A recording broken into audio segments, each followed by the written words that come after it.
Good morning, y'all. Fuzzy Biker here in the Fuzzy Biker Garage. We're going to talk a little bit about Alaska today, Alaska trip. Actually, we're going to talk about motorcycles and gear for the Alaska trip. Kind of a rainy day out there. Had a little bit of snow last night. Well, it's all melted now, but kind of a good day to talk about that kind of stuff, I think. This is the bike I'm planning on taking to Alaska. Just going to throw it out there. Could I take the bear out there? I've got a friend who's got a bear. He wants to go along, and he says, can I take my bear? Of course you can take the bear. That bike would do it fabulously. As far as that goes, the roads to Alaska, as far as I could find out, the Alcan is all paved. So, you know, really, that bike's all set up for it already. I've got YSS suspension, removable bags, luggage rack, windshield. I've got pretty much everything I need there except for maybe a heat port for heated gear. So back to this particular bike, what have I done so far? Well, the standard things, of course. I've got a bigger windshield on here, and if I could find a bigger one, I'd actually get that. I got these here from, these are Bark Busters Storms. I can give you a good look at that. And I got those from, I wanted these, but I didn't want the aluminum look. And these are crinkled black finish on them, if you look at that. So I found a company called 3D, let me think here, 3D Cycle Parts, right there, 3D Cycle Parts. They're out of Mississippi, and they have all kinds of stuff for motorcycles like this. Now, I had never heard of them. And I brought them up to a couple of my KLR buddies, and they not only had they heard of 3D Cycle Parts, they'd all purchased product from 3D Cycle Parts. So they've been around for quite a long time. Anyway, I got hold of the guys, and they sent me these, and they came in a box right over there on the floor. 2 boxes, actually. And I put them on last night. They took about an hour to put both of them on. You know, there's a picture to show you how it should look. But it all went together pretty well. I put it on loosely on both ends, and then tightened everything up when I was done. The biggest problem I had was actually relocating my tire pressure sensor gauge. I had to move it down a little bit and over, but that works out just fine. So how do they look? Well, check it out. These come separate from these. So I put these onto these first, and then I put that whole assembly, you know, I put this in, I put this on here first, then I attached this stuff here, and then once I got everything loosely connected, I tightened it all up. I haven't rode the bike with it yet, so I'm going to see how they work when I got them, you know, when I get rolling down there. Of course they're going to work, but what I want to know is, do I have them positioned properly to give me good wind protection? Another thing you might have noticed is I've got some Royal Enfield touring mirrors now. I've wanted these for a long time. The optics on these are very good, and they seem to vibrate less. And one thing about the Himalayan is over 75, the mirrors start to vibrate pretty good. So I'm hoping this will help alleviate some of that problem. Moving over here, I've got a tank bag. Now that's not the tank bag I want. I actually want a Rhino gear tank bag to match this. And this was lent to me by a friend. I used this when I went to Virginia recently. This is a, well, Tusk right there. And it actually worked pretty well. Pretty well built bag, you know. Got all my stuff in there still, by golly. And, you know, I had my heating control gears, had this stuff up here. This is for my Gerbing heated gear. Had that up there, and that worked pretty darn well. I was happy with how that worked. I just want a Rhino walk bag, and I think Baxter Cycle has one ordered for me. I hope they do anyway. So this is the new ad, the whole new thing here. And this is a system, and I'm not sure, I mean, we're going to see how this works.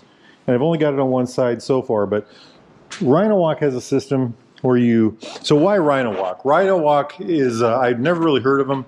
I watched this guy his YouTube channel is Joe Ryan. He's a photographer, he's from Australia. He rode the perimeter of Australia on a Royal Enfield 411, and he had Rhino Walk bags on them. He never really pushed them, never sold them. I don't even know if he mentioned them, but they were always there. And then he went to India, went to the Himalayas, and he rode a brand new Royal Enfield Himalayan 452, and he spent like 6 weeks up there. Great videos. Guy's an awesome photographer. His videography is just, wow, mind-blowing. You know, he had the bags again, and I thought, well, if they're good enough for him, let's check these things out. And I got to looking, and they're actually very well priced. So I asked Baxter to order us some in, and they did, and here we are. So this system has a bra that you mount to the bike, and then the bags attached to that bra.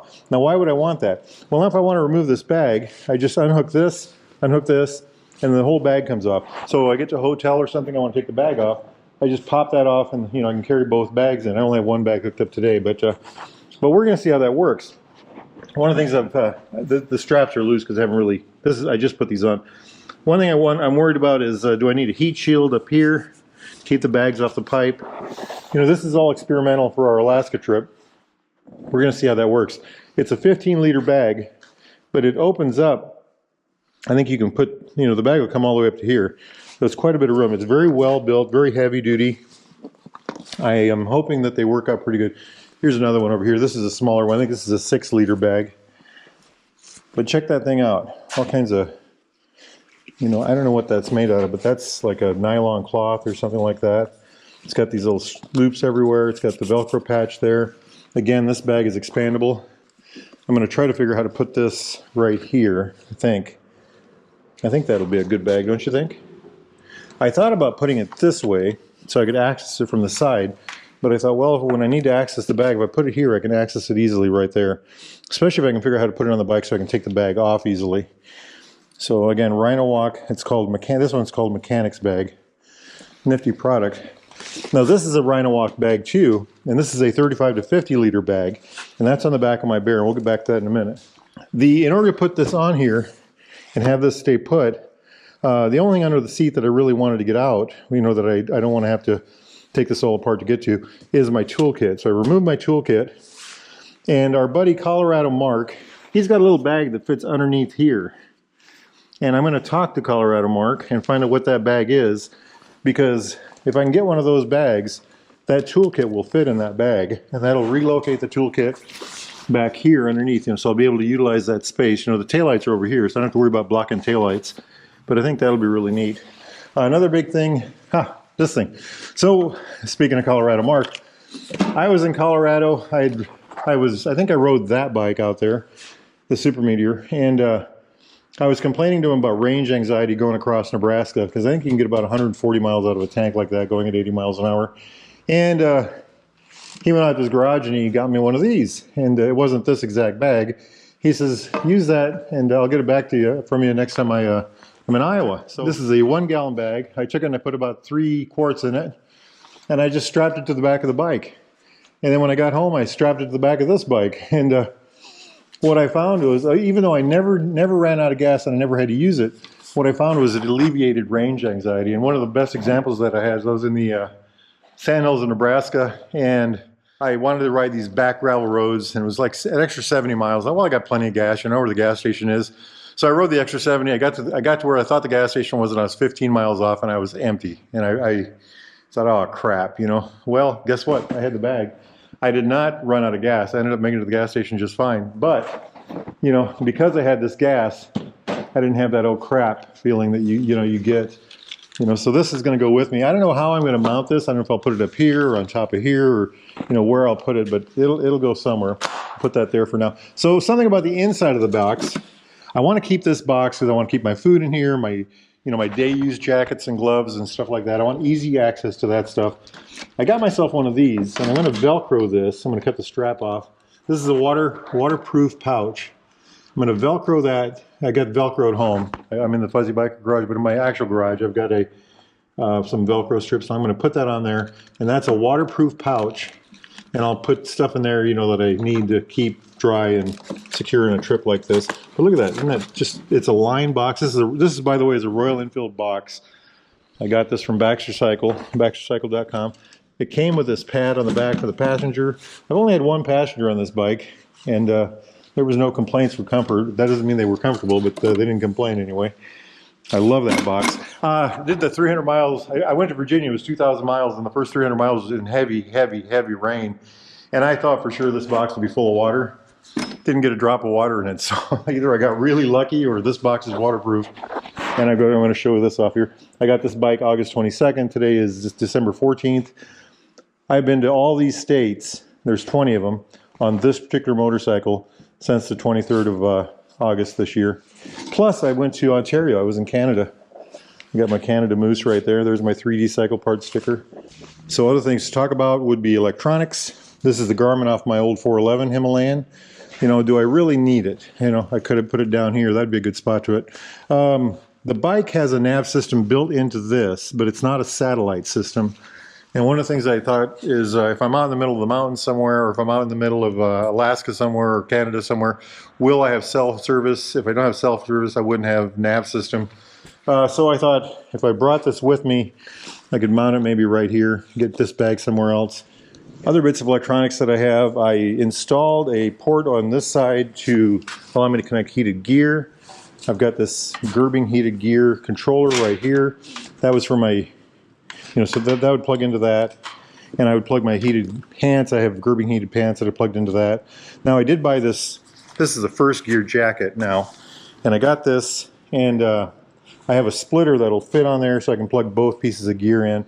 So that's something about the electronics. Let's see, what else can I show you? Oh, this is a first aid kit. And I got this at Baxter Cycle. And it's just full of all kinds of goodies. I don't want to open it up, but you unpop this, and then this is Velcroed onto this holder back here. So you unpop this, and you can just rip it right off the bike. Some of the things I don't have yet that I'm thinking about, heated grips. Do I need heated grips? And I keep going back and forth on that. I've got heated gear, and if you look right here, you can see a zipper port there. I can get heated gloves, so maybe I'll go that route. From there, another thing I thought about, a friend asked me about, do I want pivot pegs? And my answer was no. I think I'm happy with the stock pegs that are on there. Another thing would be tires. I've got a Dunlop Trail Max Mission tire on the back right now. The back of the bike has, that tire has about 10,000 miles on it. Neither one of these tires are going to go to Alaska, and I don't think the tires that I replace these with are going to go to Alaska. If I'm lucky, I'll have another 20,000 miles on this bike before we head out to Alaska. The trip to Alaska, the plan is middle of June to middle of July. I'll leave the middle of June, be back by the middle of July. It'll be about 8,000 miles, and I want to have fresh tires, fresh oil change, all that neat stuff on there. So I think I've got the bike set up pretty good so far. This is a rough idea so far, I'm going to see if this works. What I'm going to do is get all this stuff hooked up right, and I'm going to ride the crap out of the bike and just see how it holds up. If it doesn't work, we'll do something different. One of the things Colorado Mark has on his Himalayan is this bag right here. This is a 35 to 50 liter Rhino Walk bag. He's had it for quite a while. Very durable bag, heavy duty for sure. Great big bag. This one's full of that stuff just to give it shape. But, it's got these metal clips down here to attach to the bike. This one's just sitting there. I wanted to use this on that bike, and there's a reason I can't do it. Maybe I can show you that. It just won't fit with my box. So I wanted to have this as extra storage, but if you look at this, it's pretty tight. And once you fill up the bag, it's just not going to work. I don't think I'll have the accessibility I need, but it's a good bag. So if I were to take the Bear, I'm not going to take the Bear, but if I did, or if you did, so you have this massive bag. You can reach all the way down here to the legs, all the way down here, loads of room. And then one of the things we were looking at, look at this little pouch off to the side here that you can add stuff to. Back here, these things here go all the way down into here. There's, can you see where my fingers are? On both sides. So you got this long bit of storage right here. Got these side pouch storages right here. You've got this main storage area here. You've got tie downs here. You've got these bungee cords here. So this would be a, we'll do a video where we rig this bike up just for travel and see what we can come up with, So other things I'd like to do to the bike before we go. Do I need skid plates? I don't think I do. Like I said, it's supposed to be paved road almost all the way, and even if it isn't paved road, we'll just be careful. How about a bigger gas tank? Achirby makes a 6.3 gallon gas tank. I know that 3D Cycle Parts is a dealer for Achirby. I talked to them about getting that larger gas tank. It's not released in America yet. They're going to see what they can do for us. I'd like to get, they make a 30 liter bag like this. If I use this system, I'd like to get that 30 liter bag right here. So if y'all have had experience with Rhino Walk bags or other kinds of gear, Tusk or whatnot, if you made a trip to Alaska, especially if you made a trip to Alaska, when did you go? What did you use? How did your gear hold up? What were some of the big challenges? I'd love to hear about that. What kind of motorcycle did you ride? Would you ride something like that? All right, my friends, if y'all are interested in any of these motorcycles like this, Royal Enfield, Triumphs, classic British bikes of any type, we got all kinds of classic bikes in here. If you need parts, accessories, thingamajigs, doodads, Rhino Walk gear, anything at all, mirrors like this, get yourself over to Baxter Cycle in the mighty mini metropolis of Marnie, Iowa. Those guys can help you out. Make sure you tell them Fuzzy Biker sent you. Now it's a rainy day outside, cold, and I don't think I'm going to be doing any riding today, but if it's nice enough where y'all are at, get out and ride, my friends. Life is good. Wahoo! Ready? 1, 2, 3. Wahoo!